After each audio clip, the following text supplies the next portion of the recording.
went and got yourself a law degree. Congratulations, and welcome to the Happy Lawyer Project. I'm your host, Akoma Moronu, and I created this show to help lawyers work in their gift and live their passions. Together with my guest, we provide the knowledge, insight, skills, inspiration, and encouragement you need to find your happy. Today, I've got another non-lawyer show for you.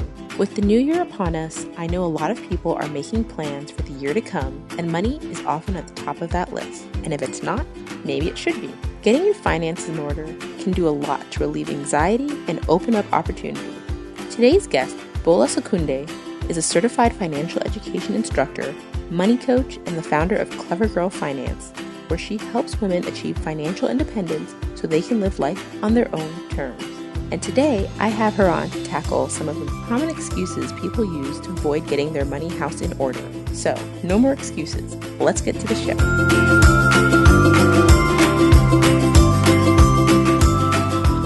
Welcome, Bola. I am so excited to have you on today and chat on one of my very favorite topics, money. Thank you so much for having me, Akoma. I'm excited to be talking money with you too. Great. I usually like to start my podcast by having my guests do a brief introduction on what they do and kind of why they do it. Okay. So my name is Bola Sokunbi, and I'm the founder of Clevergirl Finance. And it is a financial empowerment website and platform that I created for women to help them take charge of their personal finances, pursue their dreams of financial independence, and really start to live life on their own terms. And I'm really big on promoting not just, saving and investing, but also building wealth through small business. And the reason why I started Clevergirl Finance is because I'm just really passionate about personal finance. I've had my failures with it. I've had my successes with it. And just growing up and being around my mom and her friends. And now that I'm older and, I have friends and I'm married and I have children and, people in different life situations, I start to see that,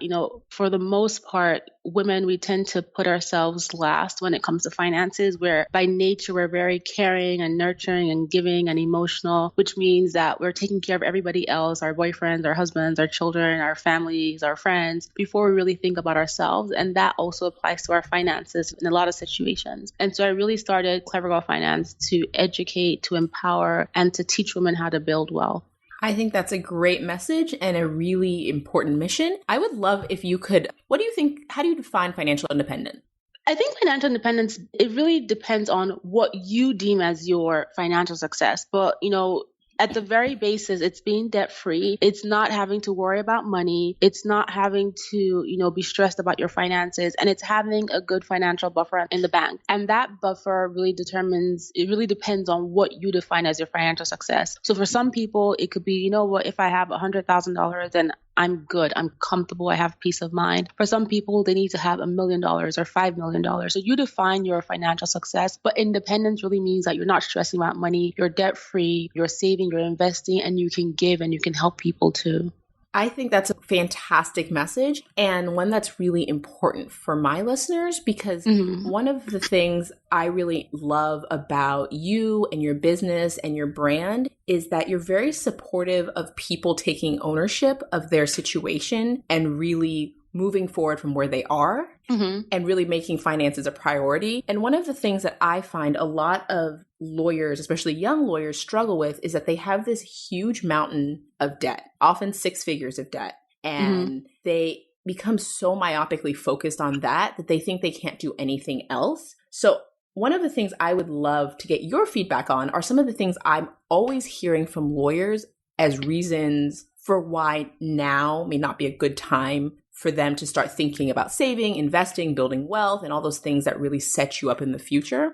And I'd love to know kind of what you would say to someone who says this to you and what kind of tips you would give them to move forward. Okay. So let's see what you have to say. So the first one that I get a lot from people is I'm not good with money. I'm not good with numbers. I'm not good with money. I just don't want to look at it. So before I answer that, I'm just going to say something about, what you had said about timing. Yes. There's no perfect time for anything. There's never a perfect time Agreed. to start a business, to pay off debt, to save money. There's always something that's going to be going on. Life is always going to happen. And so you just have to do it. You just have to decide that, regardless of what's happening, I'm going to make a plan, but I'm still going to pursue this goal that I have. And so you can't use that as an excuse. And also in terms of excuses, so many people make excuses for their situations. However, excuses, they don't get you anywhere, right? They keep you stuck. And so as opposed to thinking of the excuse, think about how can you get past it. So let me answer your question. Yes, no, I'm glad you said that, because that's definitely one of the things is I think that people are often creating explanations for why their situation is the way it is and justifying it through excuses instead of thinking of how can I make it different or what can I do now to move towards something different, you know? And so I'm glad you said that, because I agree.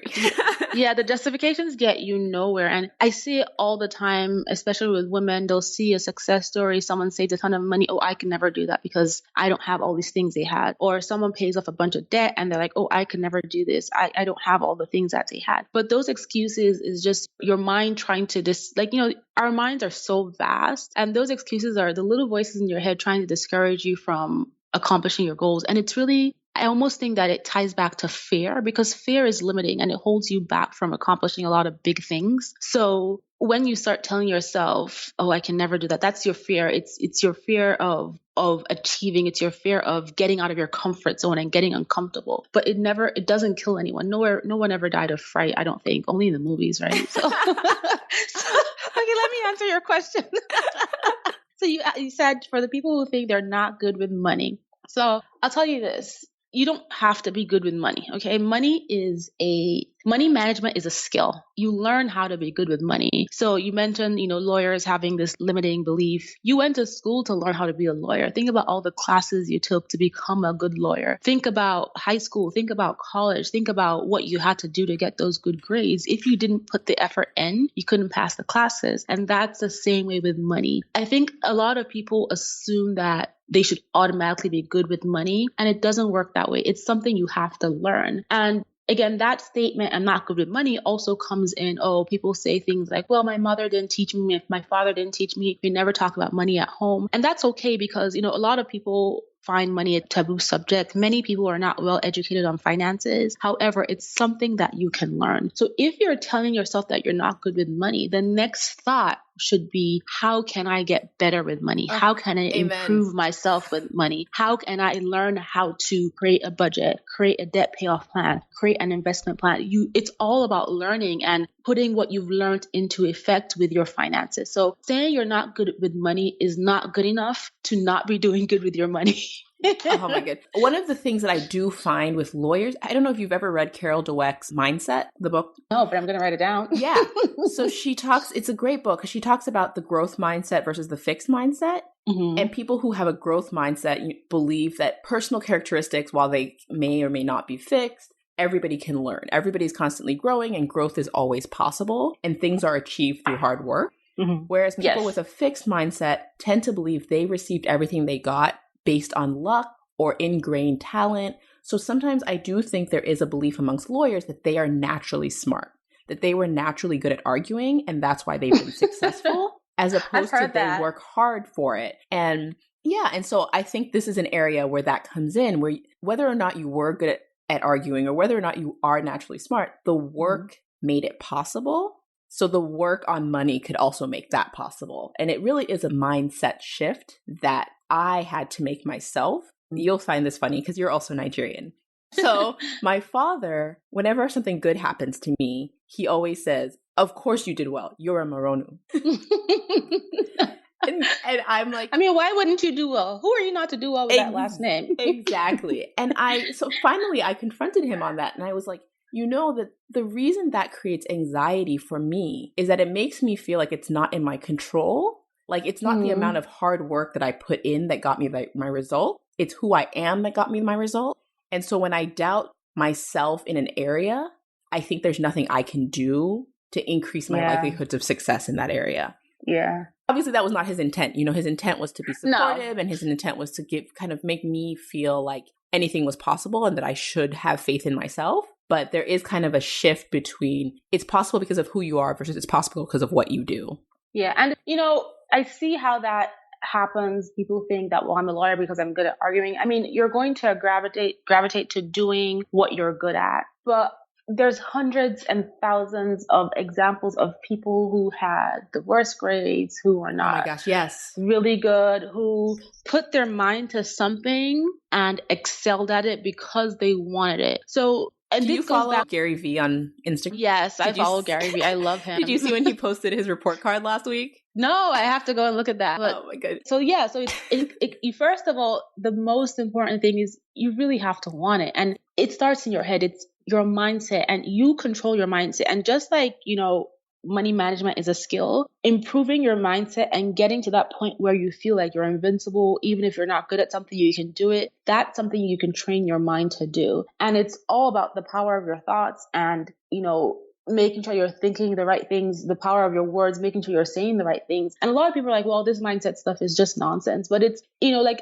if you were to simplify it, it's almost like when you wake up in the morning, you can decide what kind of day you want to have. You can decide to be happy, whether, your heel breaks, whether someone steals your wallet. You can decide to be like, you know what, that's okay. I'm going to call the credit card companies. I'm going to cancel them. I'm going to go to the shoe person. I'm going to fix my shoes, but I'm still going to have a great day. Or you can decide to have a really bad day because your shoe breaks. You're going to cry. You're going to start having a fit. Someone steals your wallet. You're going to be like, you know what, I'm so unlucky. And you can cry and just give yourself a headache.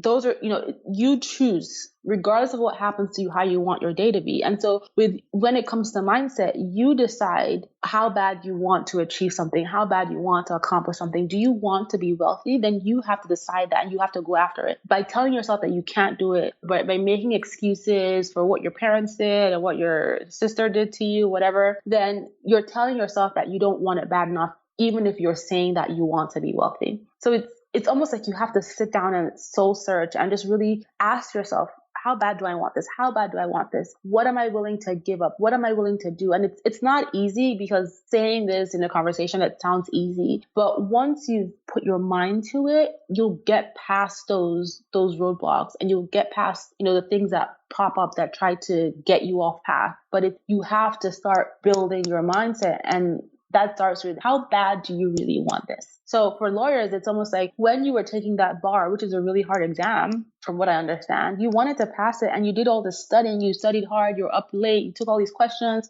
Some people failed the bar, they had to repeat it once, twice. What was the motivation behind that for you to keep up with that studying and to keep taking the exam? You wanted it bad enough, right? So take that same vibe and apply it to your money. Yeah, I want to move on to the next one, but before we move on, I also want to say that I definitely wasn't before, but I'm a huge believer now in the power of visualizing yourself accomplishing things. And so when you talk about the bar exam, I think for so many people, they were like, I have to do this because I'm going to be a lawyer. And this is a necessary step for me to be a lawyer. So if you visualize yourself as wealthy, then all of a sudden learning about money is the necessary step in order to be wealthy.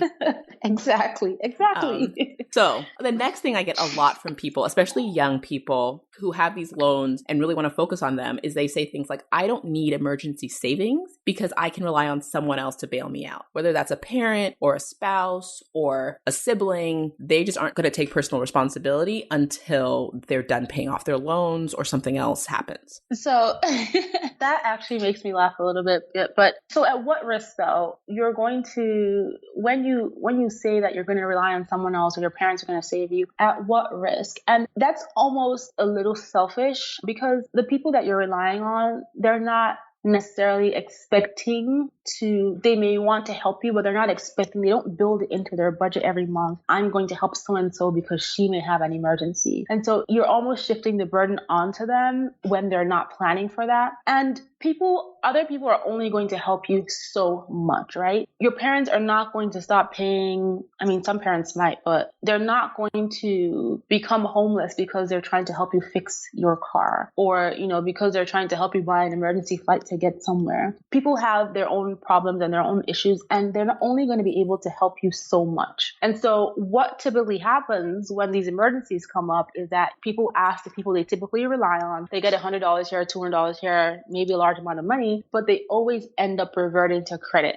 and getting into debt. And is that worth it for you? So if you decided that I want to build wealth, is that worth it for you not to build an emergency fund? And you can start with as little as $1,000. So again, relying on someone else is a limiting belief. You're not taking responsibility for your wealth that you want to build. You're not taking ownership for your finances. And until you do that, until you take the responsibility and you take the ownership, then you cannot become wealthy. That's just how it works. So if you really want this, again, it comes back to, how bad do you want this? How how bad do you want the financial success, you need to take some ownership and you need to take the responsibility for your finances and understand that life happens and an emergency fund is essential to making sure that you can get past those life situations, those unexpected circumstances without having to rely on other people, without having to rely on credit and getting yourself into debt, which basically sets you back. Agreed. And I think you were actually interviewed on His and Her Money, and they like to say that somebody else's lack of planning is not my emergency. So that's the perspective I take when I think about helping other people, is that I don't like to feel like I'm more than happy to help my sister or my parents or whomever if they need it. But I like to take the perspective of if it just stems from a lack of planning on their part, that's not my emergency, and I'm not going to dip into my own emergency fund for their benefit. And I certainly haven't been, budgeted money for their emergencies. So that's exactly great. So the next one is about spending too much and not saving or investing. And people like to say that I work hard, I work 80, 100 hours. I deserve to spend the money. I deserve to take lavish vacations. I deserve, to go out all night on the weekends. How do you feel about this kind of thought process that kind of limits their ability to save because they're spending at, basically everything they're earning? I mean, people want to enjoy their lives, right? So let's put the student loans aside. You come out of law school, if you go into corporate law or whatever, you get a really fabulous job. A lot of people are making six figures. That's great. You work so hard. You've been in school this long. You want to go out and buy the nice car, buy the Chanel handbags, buy the Louis Vuitton, whatever. You want to enjoy your life. But at what expense? So one of the things I like to tell people is, what would your future self think about yes, this? I love future self. 10, 20 years from now, what would they think about your current self when you haven't, because everybody has that dream in their mind. Okay, I want to have $1 million by age 40, by age 50. When you're at 50 and you have barely saved $50,000, what will your future self say to you? And then think about where you are now and your past self and 10 years ago, where you thought you'd be right now. And has the way you spent your money helped you get to that place, right? If you're still spending money irresponsibly or on whatever, you're not really planning, you're probably not where you thought you would be. Like when you were thinking about this 10 years ago, you're probably not at that place. So at what expense? And it's okay to buy nice things, it's okay to take the vacations, but you want to plan accordingly. And that means you prioritize your savings and you're paying off your debt first. And then you save towards your splurges. And think about it this way. When you give up stuff, when you make these sacrifices to get out of debt and to start building wealth, they are short-term things. It's a matter of a few years. And once you get past those few years, you can do whatever you want to do. You can take the lavish vacations. You can walk into the Chanel store and buy your handbag. You can do whatever you want to do. However, the problem is that so many people are just we're just designed, or maybe it's like societal influence or media influence. We're designed to go for the instant gratification. And that's really the easy way out. But it's not necessarily an easy way out, because when you get the bag or you get the thing you wanted to buy, the vacation, the car, the house, it's like a short-term exhilaration. And then it passes and then the bill comes and you're like, oh my God, I have to pay for this. I have to keep working at this job I hate. Oh my God, I can't contribute to my investment. My student loan is still $100,000. So you need to, again, how bad do you want this? That's it really, a lot of these limiting beliefs, they boil down to you really being honest with yourself and asking yourself those questions and planning. So prioritize your debt, prioritize your savings. And then, if you really need to have these things that you claim you deserve, great, but build them into your budget and save towards them. And don't go out and buy a brand new car at the expense of your life and at the expense of what you want to attain for your future self. I think that all of that's fantastic. And if what I'm hearing you say is it's really about intentionality. And yep. I think it's not just about, because sometimes it's not even that you want the car or the purse or the nights out. You just think that's what you're supposed to do. And if you haven't created intentions and priorities around your money, it's so much easier to blow your money. Yeah. And to kind of follow other people's dreams and finance other people's dreams. And soon you realize you're living other people's dream life. Yeah. And you know what's funny? We live in a society where there's just so many standards set. Yes. And people look to celebrities for inspiration, forgetting that they themselves are not celebrities. There's a standard that if you were a lawyer, then you should be driving or dress Ferrari, a certain way. Yeah. you should be wearing, I don't know, YSL suits. I don't know what it is. But there just is, if you're a doctor, you should be doing this. If you're making more than this, then you should have this. If you by age 30, you should have saved this. you have to do away with the standards, and you have to define what are the things that truly make you happy. Is it, if it's the car, go ahead, buy the car. And if that's going to make you happy and you're going to be in your heart truly happy. But if it's things like experiences and giving back and saving money and helping your family and creating, trust funds for your kids, then you really have to define your own standards, and you have to start putting your money towards the things that truly matter. Because while you think that you deserve the nice car, you deserve the nice shoes, the nice bag, the luxury vacations, first class trips, you also deserve to be able to take care of yourself when you get older. You deserve to have peace of mind. You deserve to be stress-free. You deserve to have no health complications because you're so stressed about money. So there's so many other things that you deserve too, right? And you have to think about them and put them on in a scale and say, okay, in the grand scheme of things, would you rather be stressed about money for 25 years or drive your Ferrari that you can barely afford to buy, or not have to worry about money because you have money in the bank, you're saving, you're investing, and a few years from now you can go pay for that Ferrari in cash? You have to think about those things. Yeah. Sorry, I was just taking that all in and trying to think about how it's so interesting that people are willing to forego their future comfort for present day fleeting joy. And I have 2 points on that. First, there was an interesting study that I read about, they did MRIs of people's brains where they had people think about their future self and think about a celebrity like Taylor Swift. Mm-hmm. And your brain reacts the same when you think about your future self and when you think about a celebrity. And the hypothesis is that it's kind of like you're thinking about a person you kind of know, but you're not like going to make decisions based on this person because they're just a person out in the world who you vaguely really, are interested in. And that's one of the reasons visualizations really work. Yeah. It's because the better you know your future self and your future self's like goals and kind of are grounded in what you're trying to accomplish by a certain time in your life, the easier it is for you to naturally make decisions with that person in mind. Yeah, I agree. And then the other point I wanted to make is that you were saying if that car makes you happy, then you should buy the car. And I just want to push you on that a little bit because I honestly don't think a car can make you happy. Do you know what I mean?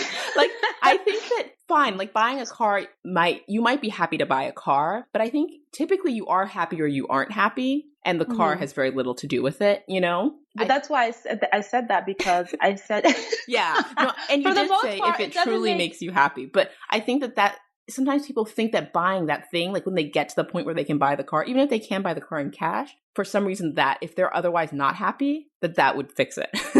No, it doesn't. And, you people have to understand what truly matters. So your core values, these are the things that truly matter to you. And if you're spending your money on those things, then you're happy. You're happy, right? A core value is never a car, right? It's never a thing. A car. That's why I was like, search your heart. And if that car is going to like fulfill all your life dreams and everything, then go and buy the car. But core values for most people are usually, having financial security, giving back, being able to travel, being able to have experiences, being able to, have peace of mind, being able to help people. Those are things that really matter. So if you're putting your money in a travel fund, if you're putting your money against your debt to knock it out, if you're putting your money to help underprivileged people, you get that sense of fulfillment, you get that peace of mind, you get that happiness. So you can sit in your car all day long and drive around in circles, and you're still going to think about all your problems while you're still in that fancy car. You're going to think about the fact that, I never took that trip.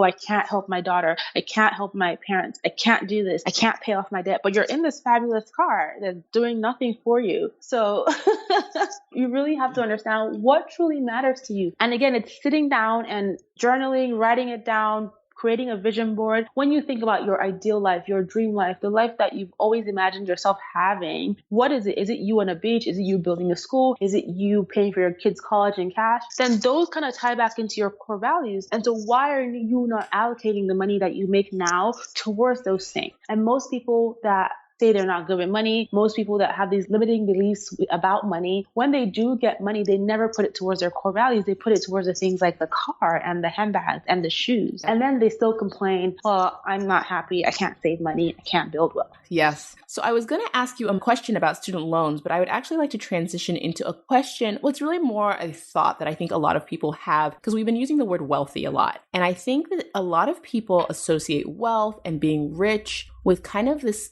shallowness or greediness.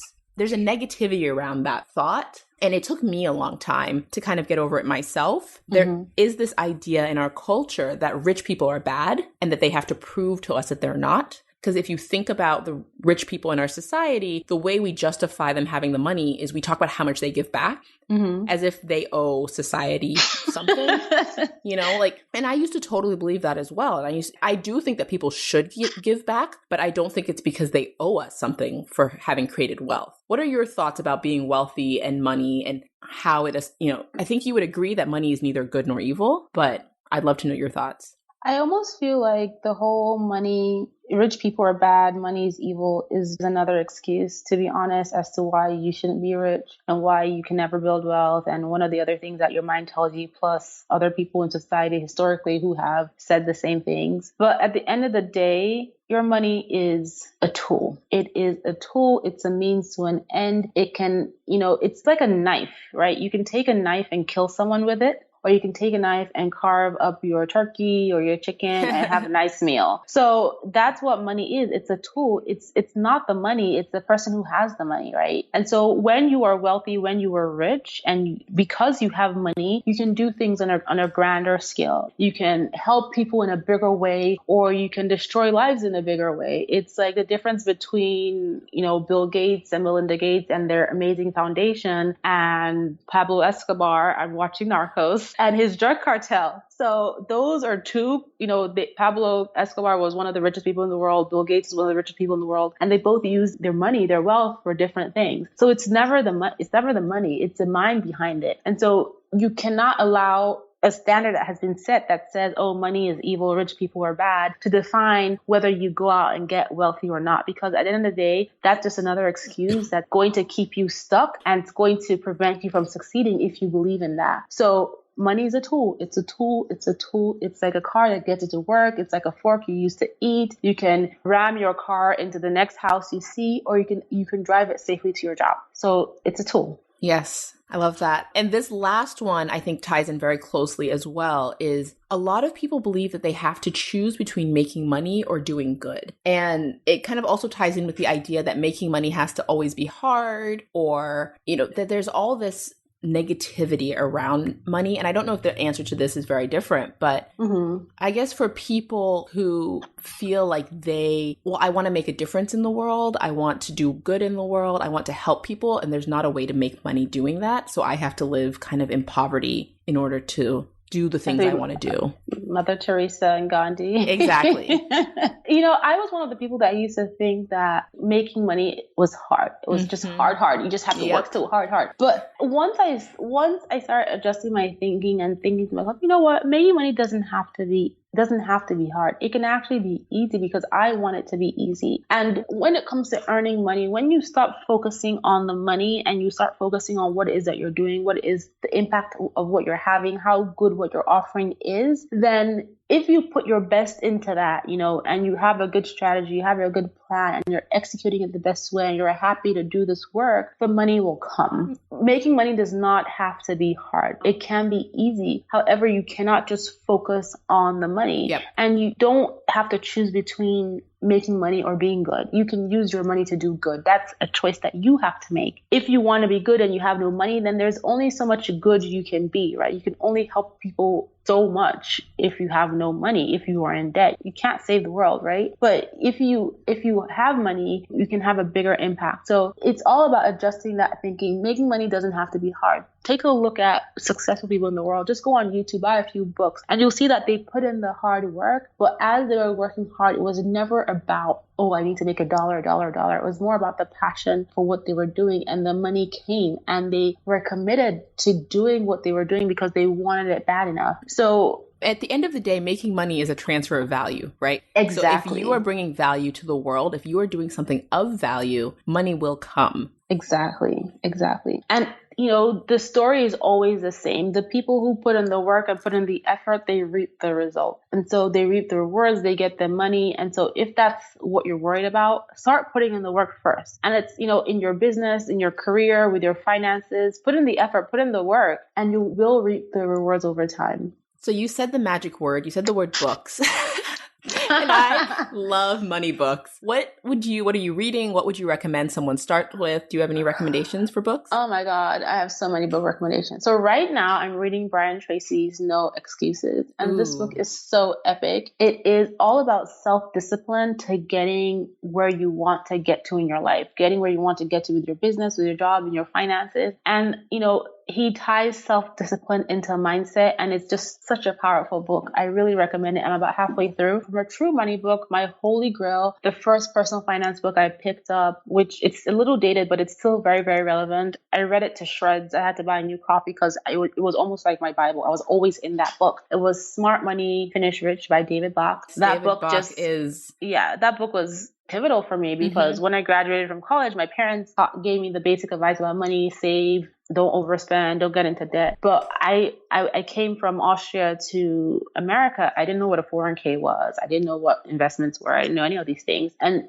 that book that is one of my favorite personal finance books of all time because of where I was when I found it, where I was in my life when I found it. The other one, The Richest Man in Babylon. Yeah.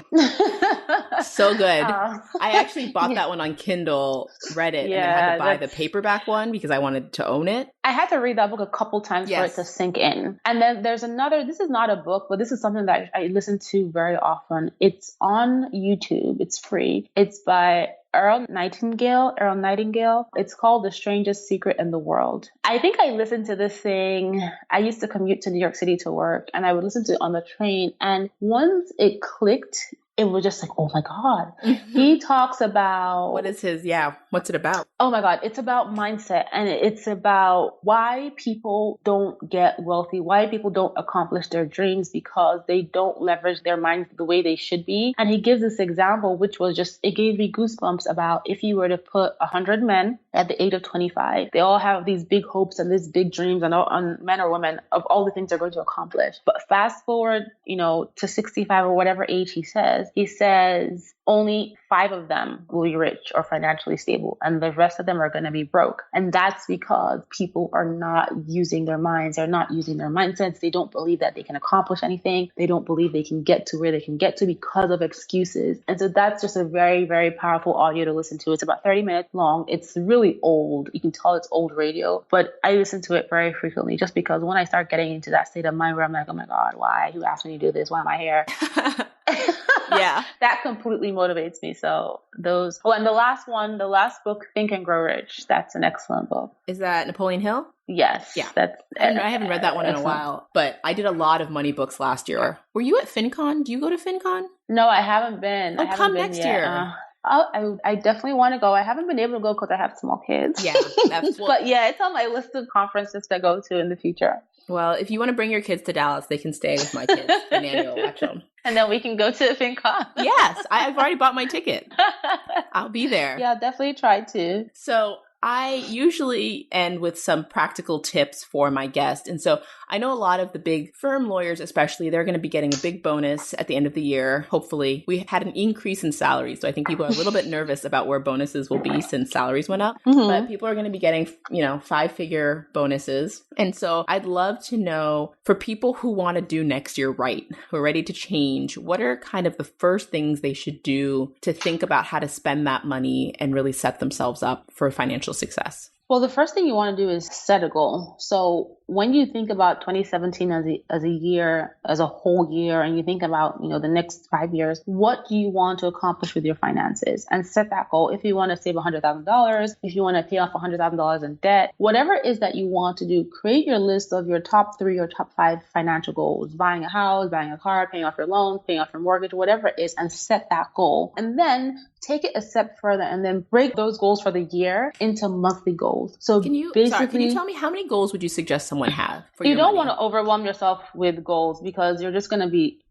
be able to focus on one. So I'd say 3 main goals are awesome, and you just have those to focus on. Don't overwhelm yourself with too many goals because then you're going to struggle on how to focus on all these goals. So 1 to 3 main goals. For your finances, you set your goals and then break them down monthly. So, when you break the goals down, what you need to do every month. And you also want to cost out the goals or price out the goals. So what is the cost of the goal? So if you're saving $100,000 and the cost of the goal is $100,000. If you're saving for a fabulous vacation, vacation, and that vacation costs $10,000, and the cost of your goal is $10,000. And then break that cost into every month, and then break it down into every week. That way, every week you have an action to take towards your goal for the month and towards your goal for the year. And most importantly, you have to decide in your head, how bad do you want to accomplish this? Because people fall off goal, especially when the weather starts to get better, as the summertime and everybody's out and all the things are going on. Yep. So many people drop off their goals. It's like with gym memberships, the gyms are going to be packed full in January and February. And once the first green leaf shows its face on the tree, the gyms are going to be empty. So again, it's deciding how bad do you want this and becoming accountable. So accountable to yourself, finding an accountability partner, someone you share your goals with that's going to check in on you, that is serious, and it's going to help you get to that, that end of the year feeling where you've accomplished your goal and you're feeling so good about yourself. And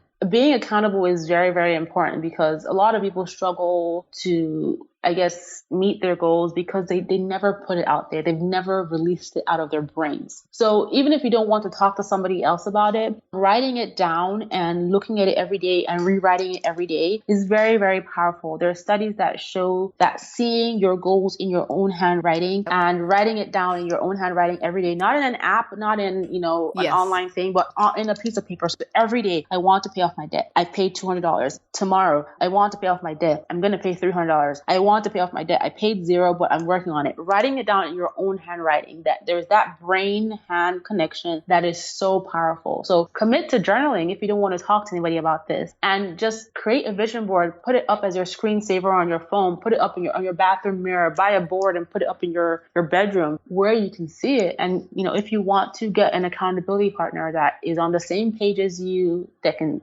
go through the ups and downs of the year with you, but will help you get to your goals. Oh, goodness. That was so much good stuff in there. So what I'm hearing from you is pick 1 to 3 really good, solid goals. 2, create a clear plan for how to achieve those goals. And 3, create a system for holding yourself accountable, whether that's working with somebody else or committing to do it yourself. Yes. Fantastic. And I think people can definitely do that. And I'm such a big advocate for all of those. And I think those are exactly the 3 steps that I would say, but not as eloquently. So I appreciate you coming on today. And I would love if you could let people know kind of where they can find you and learn more about your work. Yes, thank you so much for having me, Okoma. But people can find me on clevergirlfinance.com. Please head over there and subscribe. I create content on finances every single day. There's always something new on the website. You can also find me on Instagram at clevergirlfinance and on Facebook at clevergirlfinance. Thank you so much, Bola. I'm going to include links to all of your sites and your social media in the show notes so people can find it there as well. And I'll also include links to all the books you mentioned because books are awesome. So thank you so much, and we'll be in touch. Thank you so much for having me on your awesome podcast.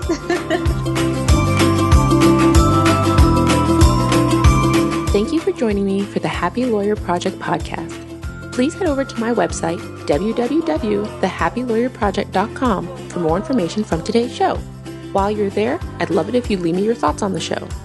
You can also connect with me on LinkedIn, Facebook, or follow me on Instagram. If you've enjoyed the show, please share it with your friends. And don't forget to head over to iTunes to subscribe and review the show. As you know, each rating helps more listeners find the show and helps me get awesome guests on here for you guys. If there's anyone you'd like me to have on the show, or if you'd like to be on the show, head over to my website and let me know, or send me an email at Okoma, OKEOMA, at thehappylawyerproject.com. A special thanks to everyone who's left a review, sent me an email, or reached out to me in any way. I appreciate you. Thank you again for spending this time with me, and if you would like to learn more about working in your gift and living your passion, head over to the website for a free gift. Until next time, bye!